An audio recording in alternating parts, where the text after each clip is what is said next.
Welcome friends, আমরা জানি 2025 শিক্ষাবর্ষ থেকে হলিস্টিক প্রোগ্রেস রিপোর্ট কার্ড চালু হয়েছে এবং সেই বিষয়ে মধ্যশিক্ষা পর্ষদের সামেটিভ ইভ্যালুয়েশন নিয়ে যে বিজ্ঞপ্তি, সেই বিজ্ঞপ্তি আমি শেয়ার করছি। এখানে পরিষ্কার যেটা বলা আছে, summative evaluation 3 Times in an academic year, অর্থাৎ বছরে 3বার হবে। কোন সময় পরিষ্কার উল্লেখ করে দেওয়া আছে, এপ্রিলের প্রথম সপ্তাহে একটি হবে, আগস্টের প্রথম সপ্তাহে এবং ডিসেম্বর মাসের প্রথম সপ্তাহ। তাহলে প্রথম সপ্তাহ মানে আপনারা বুঝতেই পারছেন। তো এপ্রিল, আগস্ট এবং ডিসেম্বরের প্রথম সপ্তাহে পরপর 3টি সামেটিভ ইভ্যালুয়েশন হবে এবং ষষ্ঠ, সপ্তম ও অষ্টম শ্রেণীর জন্য ফার্স্ট সামেটিভ ইভ্যালুয়েশন 30 নম্বর, সেকেন্ডটা 50 এবং থার্ড হচ্ছে 70, টোটাল 150 নম্বর করে হবে। পঞ্চম শ্রেণী যেহেতু কাগজে কলমে মধ্যশিক্ষা পর্ষদের অধীনে নয়, তাই কাগজে কলমে পঞ্চম শ্রেণী এখানে নেই।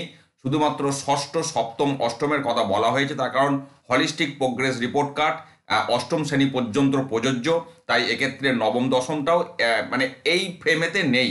অর্থাৎ হলিস্টিক প্রোগ্রেস রিপোর্ট কার্ড অনুযায়ী সামেটিভ ইভ্যালুয়েশন 3বার হবে, এপ্রিল, আগস্ট এবং ডিসেম্বরের ফার্স্ট উইকে, অথবা যেটা বলা হচ্ছে as per the notification from West Bengal board of secondary education in an academic year. অর্থাৎ এর পরেও যদি মধ্যশিক্ষা পর্ষদ থেকে কোনো শিক্ষাবর্ষের জন্য পরিবর্তিত কোনো সিদ্ধান্ত নেওয়া হয়, তাহলে সেটাকে মানতে হবে।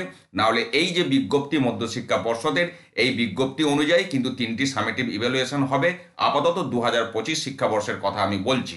ভালো থাকুন, সুস্থ থাকুন, ধন্যবাদ।